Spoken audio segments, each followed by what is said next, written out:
السلام علیکم ڈاکٹر صاحب، میرا نام شاہد ہے اور میں ایک ادارے میں کیشیئر ہوں اور قرآن پاک کا بھی ایک چھوٹا سا طالب علم ہوں۔ میرا سوال یہ ہے کہ آج کل ہمارے ہاں اہل سنت کی ایک جماعت لوگوں کو اللہ کے راستے میں بلانے کے لیے مسجدوں میں اور بازاروں وغیرہ میں دین کی دعوت کے کام میں مشغول ہے، لیکن ایک عجیب سی بات جو میرے علم میں بھی اور کچھ دوسرے افراد کے علم میں بھی مطلب کہ یہ ہے، اور وہ یہ اعتراض کرنے میں آئی ہے کہ اگرچہ وہ امر بالمعروف اور نہی عن المنکر کے زمرے میں کسی درجہ میں بھی کوشاں ہیں، مگر ان کا طریقہ کار جو ہے وہ سنت کے مطابق نہیں ہے۔ ہر نماز خصوصاً عصر کے بعد ان کی اپنی ایک کسی عالم دین کی ایک کتاب ہے، احادیث کی مستعار لی ہوئی کتاب ہے، اور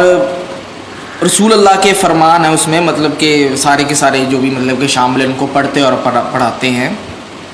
لیکن اگر کوئی مسلمان امت بے شک نیت کی پاکیزگی میں انتہا درجے کی بلندی پر بھی کیوں نہ ہو، لیکن جو چیز قرآن کی قوت تسخیر میں شامل ہے اس کو کسی دوسری کتاب کے اندر رکھ کر اس کے ذریعے سے لوگوں کو قائل کرنے کی کوشش کی جائے، تو کیا یہ درست ہوگا؟ اور اس کے معاملے میں نے دیکھنے میں آیا ہے کہ کافی لوگ بھی واقعتاً یہ ہے کہ واقعی وہاں پر آ جاتے ہیں، لیکن چونکہ اس میں بنیادی فنڈامنٹلز جو ہیں ان کو ڈسکس نہیں کیا جاتا، سود وغیرہ کو ڈسکس نہیں کیا جاتا ہے، دین کی اقامت کے سلسلے میں اس کو ڈسکس نہیں کیا جاتا ہے، صرف یہ کہا جاتا ہے جی کہ آپ مطلب کہ نماز پڑھ لو، روزہ رکھ لو، زکوٰۃ دے دو جی، یعنی کہ سب اپنا کہہ لیں کہ وہ ایک نعرہ کہتے ہیں کہ کافروں کو مطلب کہ مسلمان کر لو تو نہ رہے گا کفر، تو مطلب کہ سبھی ٹھیک ہو جائیں خود بخود۔ تو اس کے ذریعے سے کیا یہ جو چیز ہے کسی دوسری کتاب کے اندر رکھ کر، آپ نے بہت بات لمبی کر دی ہے اور اس کو سمجھنا تو کیا یہ جائز ہوگا؟ کیونکہ تمہید بغیر اصل میں وہ بات جو سمجھانا چاہتا ہوں، کہنا چاہتا ہوں، وہ مطلب کہ پوری نہیں ہو پائے گی جو کہ دیکھنے میں مطلب کہ آ رہی۔ بس میرا یہی سوال ہے کہ کسی کتاب کے ذریعے سے جو کہ قرآن پاک میں خوبی ہیں وہ سمجھنا وہ جائز ہے کہ نہیں؟ تشریف رکھیں۔ دیکھیے، اصل میں اگرچہ آپ نے اس جماعت کا نام نہیں لیا، لیکن میں سمجھتا ہوں کہ سبھی سمجھ گئے ہیں کہ یہ آپ تبلیغی جماعت کے بارے میں بات کر رہے ہیں۔ تو ہمارا ایک مستقل اصول یہ ہے کہ ہم جماعتوں پر نام لے کر اور ان کی نفی کرنا، ان کی تردید کرنا، ان پر تنقید کرنا، یہ ہم عام طور پر پسند نہیں کرتے۔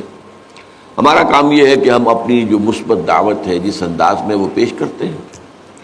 البتہ آپ نے جو باتیں کہی ہیں اس میں کچھ تھوڑے مغالطے ہیں۔ فی نفس ہی حدیث کا مطالعہ یہ بھی کوئی بری بات تو نہیں ہے، وہ اگر ایک اعتبار سے آپ کو بری لگ رہی ہے تو وہ یہ کہ چونکہ قرآن کی طرف ان کی وہ توجہ نہیں ہے، تو ایک نیگیٹو اسپیکٹ کے حوالے سے، ورنہ احادیث کا جو ہے مطالعہ جو ہے اس کو بیان کرنا، سننا، پڑھنا، یہ اپنی جگہ خود اس کے اندر نورانیت ہے، اس میں بھلائی ہے، اس میں فائدہ ہے۔ البتہ یہ ضرور ہے کہ اس کتاب میں ضعیف حدیثیں بھی بہت لے لی گئی ہیں، یہاں تک کہ موضوع احادیث بھی ہیں۔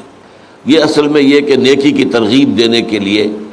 کسی زمانے میں لوگوں نے جھوٹی حدیثیں بھی گڑھی تھیں، محدثین نے اس کی پورا تجزیہ کیا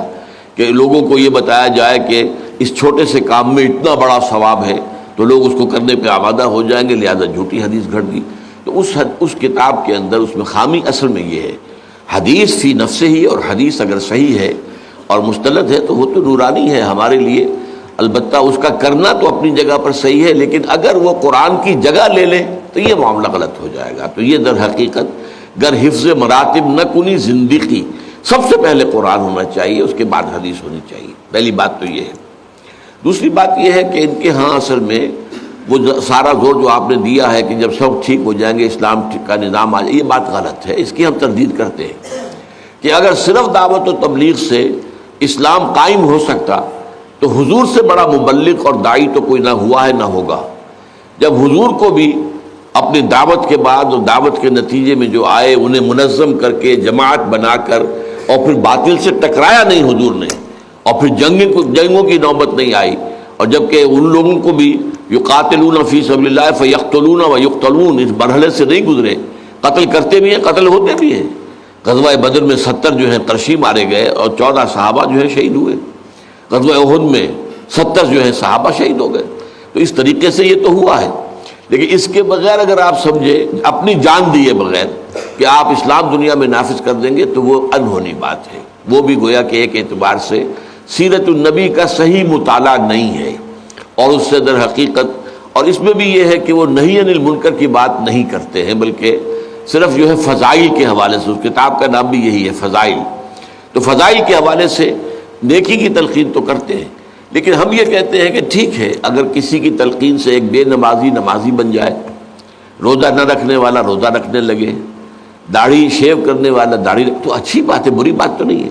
لیکن یہ ہے کہ اگر آپ دین کا پورا تصور پیش نہیں کریں گے تو پھر وہی ہے، اس منفی پہلو کی وجہ سے اس کے اندر کمی واقع ہو رہی ہے. ورنہ فی نفس ہی نیکی کی تلقین، بھلائی کی تلقین، اگرچہ اس کے اندر معاملات کو بھی لانا چاہیے جو وہ نہیں لاتے، پھر سیاسیات کو لانا چاہیے، نظام کو لانا چاہیے. سب سے بڑی بدی جو ہے وہ نظام باطل ہے، نظام کفر ہے،